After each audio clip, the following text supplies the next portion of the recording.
მეტრიაშვილია. ხაზე ხომ მყარაძე ხარ, სკამზე ალექსი. თქვენი ბოლო დღეების კურიოზი გახდა ჰიტი ნამდვილი ინტერნეტ სივრცეში.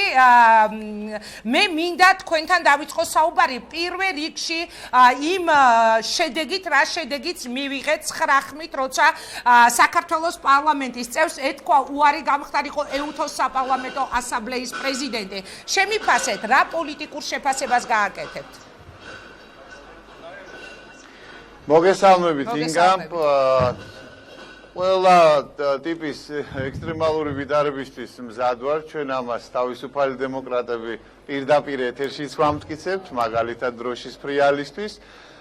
რა თქმა უნდა, ჩვენთვის ძალიან მნიშვნელოვანია, რომ საქართველოში ჩატარდეს დემოკრატიული და თავისუფალი არჩევნები, მაგრამ ის რაც მოხდა დღეს ეუთოს საპარლამენტო ასამბლეის პრეზიდენტის არჩევნებზე და ამ დღეების განმავლობაში რაც ხდებოდა, მე პირდაპირ შემიძლია გითხრათ, რომ მომაგონა ამ ცოტა ხნის წინანდელი კორცხელის ინციდენტი.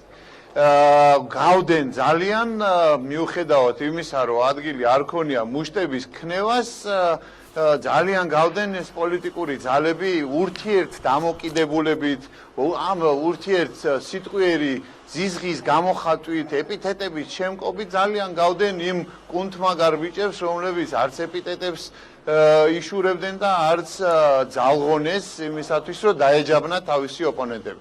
ჩვენ ამით შორს ვერ წავალთ ამ პოლიტიკური ძალების შემხედვარე, მათი კინკლაობის, მათი ურთიერთ, ესე ვთქვათ, ბრძოლის და ზიზღის გამოხატულებით შორს ვერ წავალთ, ამიტომ ჩვენ ვთავაზობთ ჩვენს მოქალაქეებს უკეთეს ცხოვრებას, ვთავაზობთ უკეთეს არჩევანს, ვთავაზობთ უკეთეს ეკონომიკას და ეს არის თავისუფალი დემოკრატების კომპეტენცია, გამოცდილება, პასუხისმგებლობა ჩვენი მოქალაქეების წინაშე. ასე რომ მოკლედ რეზიუმე რო გავაკეთო, აირჩიეს ავსტრიის ვიცე-სპიკერი ქალბატონი მუტონენი, ულოცავ მას, უსურვებ წარმატებებს და დიდი იმედი მაქვს, რომ ის ძალიან კარგად, ეფექტურად და წარმატებით შეასრულებს თავის ფუნქციას, მით უმეტეს იმის გათვალისწინებით, რომ საქართველოში მოდის ძალიან მალე საპარლამენტო არჩევნები. ბატონო ალექსი, მე არ მინდა ბევრი ვისაუბრო ჩვენ ეუთოს ასამბლეის თაობაზე, თუმცა